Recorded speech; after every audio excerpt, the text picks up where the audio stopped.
good citizens of the internet, we welcome you once again for another Reaper's Review. How you feeling today, Stephen Hido? I feel pretty good. I'm feeling pretty good myself. Yeah, Good. We're Mm-hmm. hyped. Are you hyped out there? Are you ready for dialogue that goes snap, crackle, pop? Are you ready for a little ultra-violence? Are you ready to be led by men with prominent chins? Well, you've come to the right place. We're doing Quentin Tarantino today. Steve and I are reviewing his top 10 movies. Well, he's only got 9/10. We're going to call it 10. We're going to split Kill Bill so that we could do an even 10. Does that seem fair enough? Yeah. Okay. He made a big fucking deal when it came out that Kill Bill was 2 separate movies, so we're sticking to that. We're sticking to it. Nothing that can be undone now. So, jumping right into my number 10. Death Proof. Yeah, my number 10 too. Is that your number 10? Yeah, it's not even. Ding, I don't, ding, ding, ding. I don't even have it on. It's like the one movie I don't even own. How the fuck am I gonna buy Death Proof? Oh, I've got the car outside. What are we doing? So that's our number 10.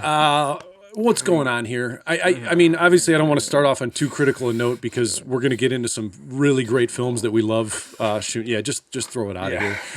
There are things I like about the movie. The last 10, 15 minutes, the chase scene with the stunt girl on the car and stuff, it's cool. It's exhilarating. I just feel like what he set out to do in the beginning, almost kind of like a female Reservoir Dogs type thing with the dialogue, just doesn't come across that way. You don't see the car and Kurt Russell till like maybe 14 minutes into the movie. And I remember I saw this film in the theater with my brother, and we're sitting there, and at that 14-minute mark when the car showed up, my brother was like, "Oh, look, there goes a plot."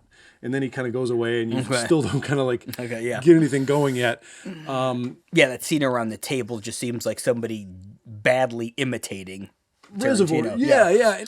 Yeah.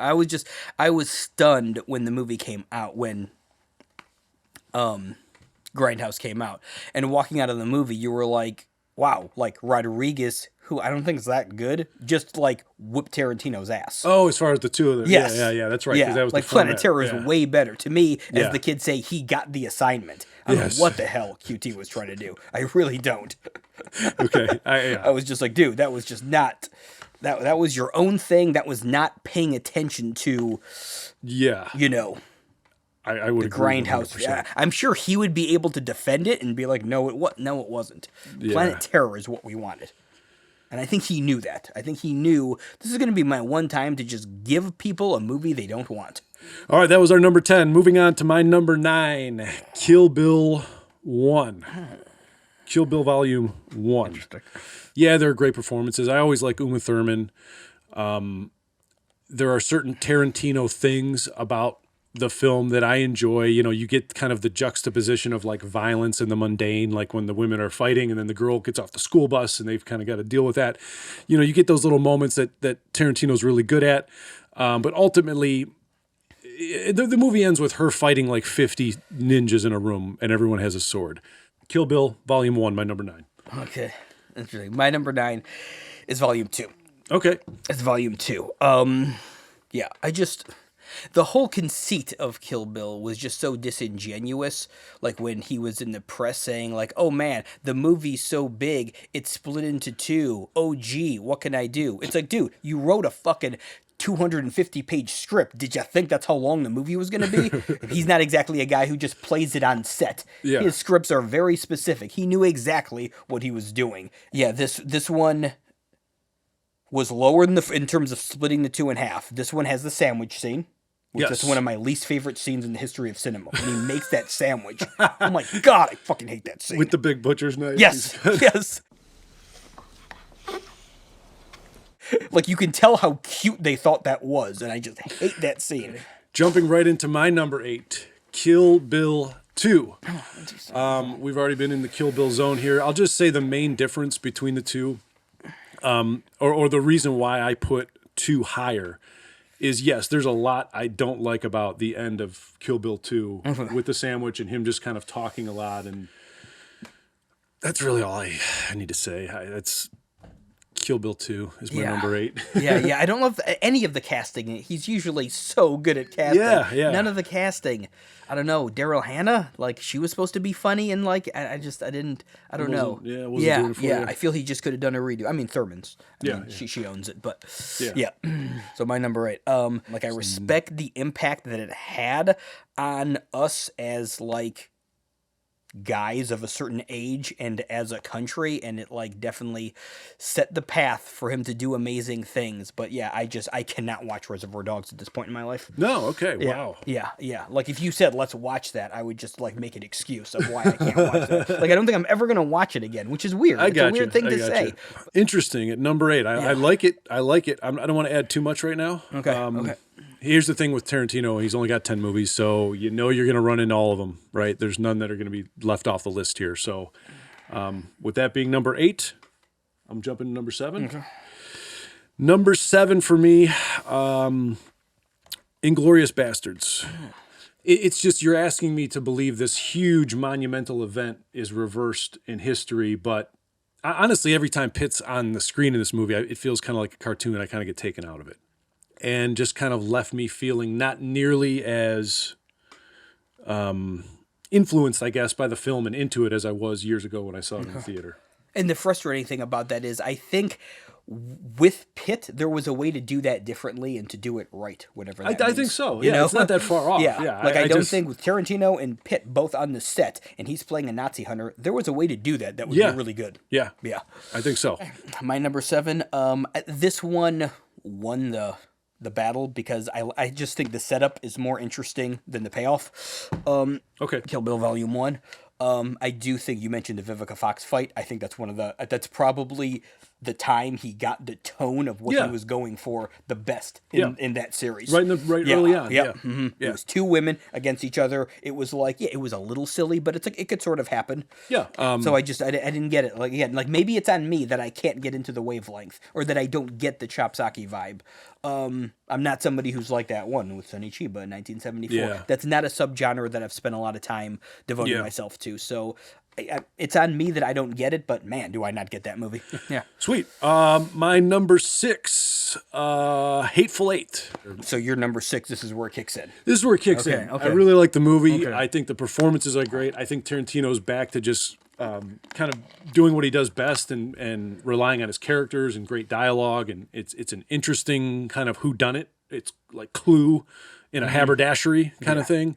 The way it unfolds at the end as far as who the gang is and how they were there and like there's one below, it's kind of the only way that would all make sense to me. So had a lot of fun watching this one for, the second or third time when I reviewed it recently. Nice.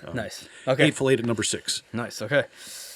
Okay, my number 6, probably one of the biggest letdowns I've ever experienced in terms of how a movie, like in the modern age of me being like aware of, movies getting talked about in the media as much as they do, and as much as Tarantino had talked about this movie for like 12 years. Yeah, but it's Inglourious Bastards, and I don't like it very much. Yeah. Like you said, that I don't think Tarantino has ever directed anything as good as the opening of that movie, which just almost makes it worse. Just in terms of directing. Like if you wanted to teach your son how to direct, to me, that like scene would be like, see, this is how you do it. It's amazing. Yeah. Whew. It's almost as one movie that almost seems disjointed. He's very good at making long movies with lots of people talking, but they never seem disjointed. This one just, I'm like, huh? And that last line. Let's be honest. Oh my God. That last line of the movie. Why did he do that? I think you read the script. Yes, I did. Like before that, and you were like, "Wait till you see the last line of the script." I was like, "What do you mean? I'm sure the last line isn't that nutty, Doug." Yeah. Oh my God, he actually did that. It might as well be like, "Have you seen the size of my cock?" Yes. It might as well be the last line. Yes. Moving on to the second half. Here's one that you already mentioned. Obviously, Reservoir Dogs. Okay. What you did say about it, some of that very much rings true because I was not going to view it again. Interesting. Okay. And it was going to be lower. And it kicked up a little bit. Lower as in closer to 10? Yes. Okay. Yes. Okay. It kicked up a little bit because of the... I get it. There are quite a few problematic things about it. But the just sort of exuberance for filmmaking... To me, it's just somebody who's very excited, very confident already in what they're doing, and who's given the opportunity of a lifetime here with Harvey Keitel and everybody else who's signed up. And so there's just somebody who's very much in love with filmmaking and is just kind of going at it full on for the first time. And that kind of aspect of it is what really bled through and I liked in the later That's fair. viewing. No, that's fair. So number 5, Reservoir Dogs. Yeah, my number 5, a movie that is pivotal in the trajectory of the filmography because it brought him out of his slump. He was in a pretty bad slump with the Kill Bills and Inglourious Bastards. And to me, I had many conversations doubting he was ever going to come out of it. And I will fully own that I was doubting that he was ever going to come out of that slump. Yeah. So when he announced this movie, I was like, okay, well, I like Westerns a lot more than Chopsaki and World War II movies. So, okay, maybe. But I was still very, very nervous. But, yeah. Django just brought back such the humor, the intensity, the violence that never feels like it's for violence sake. It all feels just so organic and so inherent to what he's doing. Here's a question for you. Do you think at the end, not the very end, but after they kind of made the deal with Candy, do you think they were going to be just allowed to leave with Brunhilde? Or because it kind of looked like if Waltz just didn't shoot Candy, they may have gotten out of there. Or do you think they were not getting out of there? I don't trust Candy. Okay. I kind of agree. Yeah. You can read it both ways, but I don't trust Candy. Yeah. Yeah. Okay. Fantastic. So that was number 5. Number 4, Jackie Brown. The performances are great. Greer, obviously, Samuel L. is like made for that Odell part. It's one of my maybe top something De Niro performances. He just doesn't really do much, but he's just so good at it. Yeah, he is. And I know he wanted to play Max Cherry, the main guy, but I really like how they kept it. Because to me, Forster is perfect at just kind of being internal and kind of stoic, and De Niro is just so good as the kind of burnt out con that you feel like he's not acting at all. Like he just showed up and did his thing. So that's my number 4. Again, it really holds up pretty well through time. It might have slipped a little bit over the years, but still a lot of fun and just a really well done movie. Jackie Brown. Oh, wow. Okay. Yeah. My number 4, saw it 8 times at the theater. Started a cultural revolution. I think I can honestly say that and not sound like I'm overstating something. I honestly think that's what it did. It started a cultural revolution, for good and for bad. A lot of bad. Okay. We were talking about the last one we did. I was talking about I like the movie Psycho so much that I love when a movie is clearly aping Psycho. This movie brought us a lot of movies that were trying to be it. Oh boy. But I try not to hold that against it because it's not that movie's fault. But yeah, what can you say about Pulp Fiction? I don't know. That's my number 4. Yeah, for a movie to be that, for 1994, constructed that odd and to connect that harsh, that's something that can't be taken for granted or shouldn't be minimized just because now it's like, sure, it's Pulp Fiction. Yep. Number 3 for me, Django. This is one that also probably crept up a little bit when I watched it again recently. Well, obviously the acting you touch on, Waltz is phenomenal. Jamie Foxx, I think, does a great job as the lead. Yeah. The villain duo of DiCaprio and Jackson is just it's hysterical and intense and everything else. That's one of those two is such a good example of how it's easy to take that for granted because it's a Tarantino movie. Yeah, so that one crept into my number 3. Again, for the reasons I stated, I love the story. The performances are great, and it just looks phenomenal. Yeah, number 3. Hateful Eight was just such an event. I remember, it played at Valley View in 70 millimeter, and you had to, buy your tickets, a week in advance, and all the shows were sold out, and you got the cool I should have brought the booklet. You got this, cool book when you bought your ticket. And it was just, that was Tarantino saying, this movie is an event, and, owning it, and I've said before, this is Tarantino sitting on a stool with an acoustic guitar. Mm-hmm. Yeah. It's him pulling back, but him completely being who he is and doing what he needs to do. Right. Probably my favorite, Robert Richardson shot movie. Sure. Out of the Tarantino filmography, and so funny, so consistent. Cool. Brings me to my number 2, Pulp Fiction. So there's a lot of big milestones and things that changed from Pulp Fiction. And for that, it still is always going to stay up high with me. A few things didn't age as well, but it's not terrible. There's a few things like John Travolta leaving his machine gun on the counter. Like the whole reason you're there, you're waiting for the guy to come home so you can kill him. So like, but again, I'm nitpicking. It's not really what the movie's about. The movie's really more about the performances and the set pieces and Tarantino messing with genres, which he loves to do, obviously. Number 2, Pulp Fiction.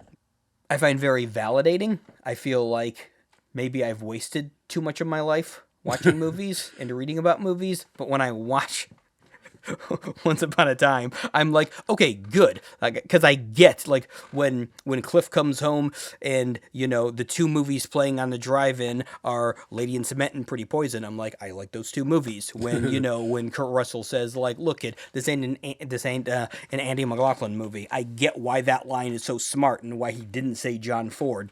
Okay. I just get so much of the little stuff that I'm like, it's one of those movies that I sort of feel like he made for me. People always say that about a song or a movie. Sure. I feel like that was written for me. I feel like Once Upon a Time in the Hollywood was like, thank you, Quentin. That was written for me. Why don't you leave that right there? Okay. I have one left, and it can only be one thing. Baby, baby, baby, you're out of time.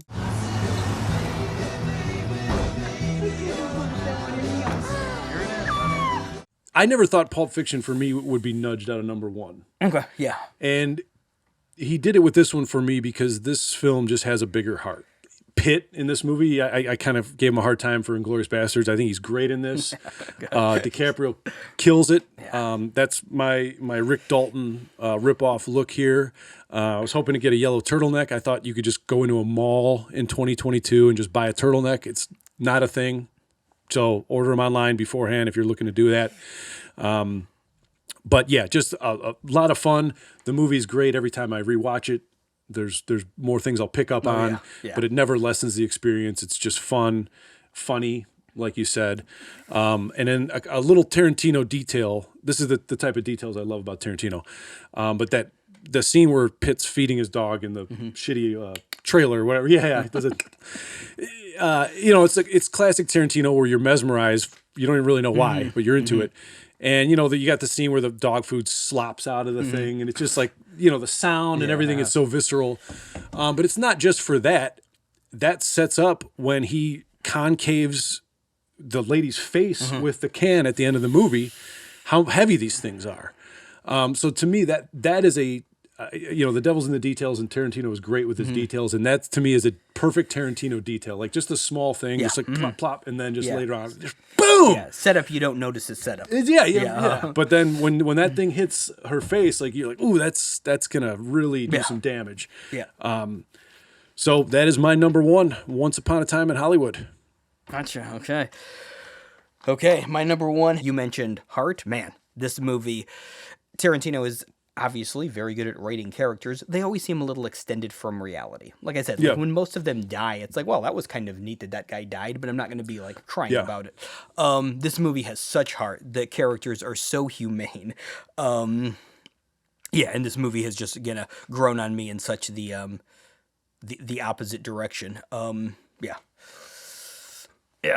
Every time I'm in Los Angeles, I go to the Del Amo Shopping Center. Okay. Yeah. I mean, probably one of the funniest movies of all time to me. I don't think there are many movies that I can watch, repeatedly and laugh out loud as many times as Jackie Brown. Yeah. What the fuck are you still doing there, motherfucker? Like, why did he call him? Just everything about it. Just literally every character's funny. Yeah. I mean, I guess Jackie's kind of the straight man in it, but like literally everybody else is funny. Yeah. She's like, what happened with Melanie? I shot her. Like, what? Pretty much. Shot her? Yeah, pretty much. She did. Pretty much. I know. The chemistry that Jackson and Forrester have in that movie is so special to me.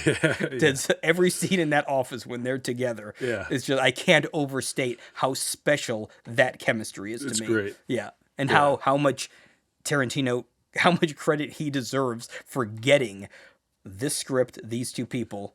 I'm going to be able to like pull back, be less flashy than I sometimes am, but it's going to work. Yeah. Jackie Brown at Steve's number 1.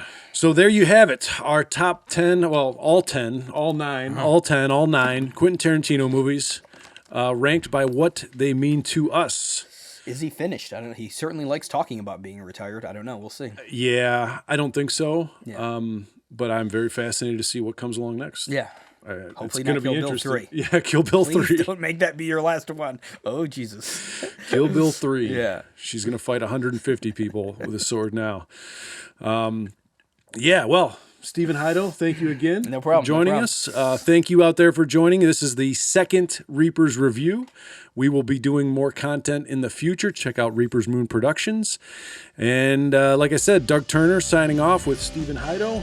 We will have more content to come. Thank you all for joining us. See you next time.